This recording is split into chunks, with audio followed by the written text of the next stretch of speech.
To understand today's headlines, we have to look back at a story that began more than a century ago. The conflict between Israelis and Palestinians traces back to the early 20th century, when two communities began forming strong national identities on the same stretch of land. Jewish families, many fleeing persecution in Europe, looked to this place as a safe homeland. At the time, Palestinians who had lived there generations sought independence and control over their own future. After World War I, Britain took control of the area. Both groups hoped that when the British left, the land would become their own country. In 1947, the United Nations suggested dividing the territory into two separate states. One would be Jewish and other Arab. Jewish leaders agreed to the plan, while many Arab leaders rejected it, feeling it did not reflect the fact that Palestinians made up most of the population. Tension around the proposal led to the 1948 war, which shaped the borders of modern Israel. During the fighting, many Palestinians were forced from their homes. They referred to this event as the Nakba, meaning the catastrophe. Many thought that they would return once the fighting stopped, but most never could. As the years passes, the conflict does not fade.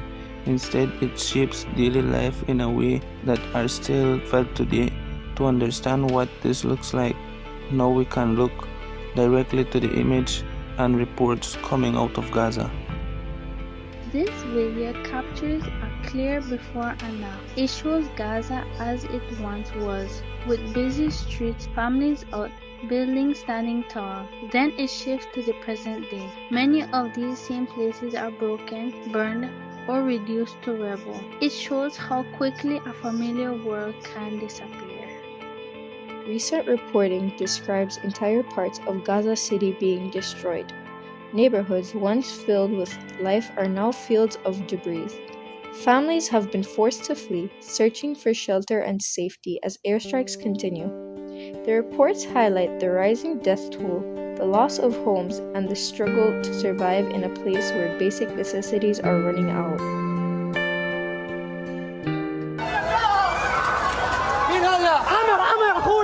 Blood and dust.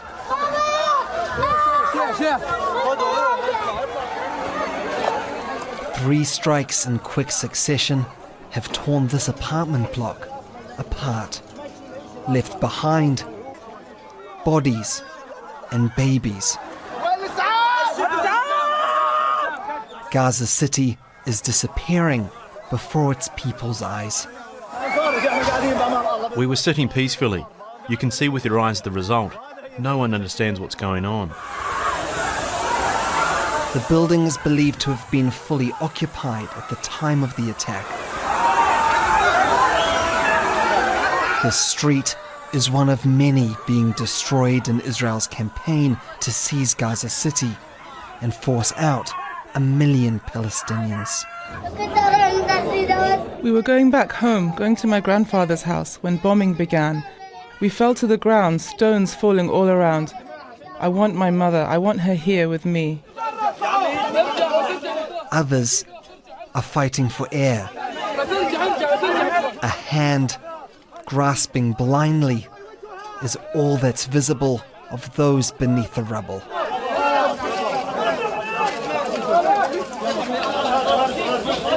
Israel says the attack was targeting a Hamas member. The group called the attack a crime, calling on the international community, Arab and Islamic countries, and the UN to immediately intervene. Perry Wilton, Al Jazeera.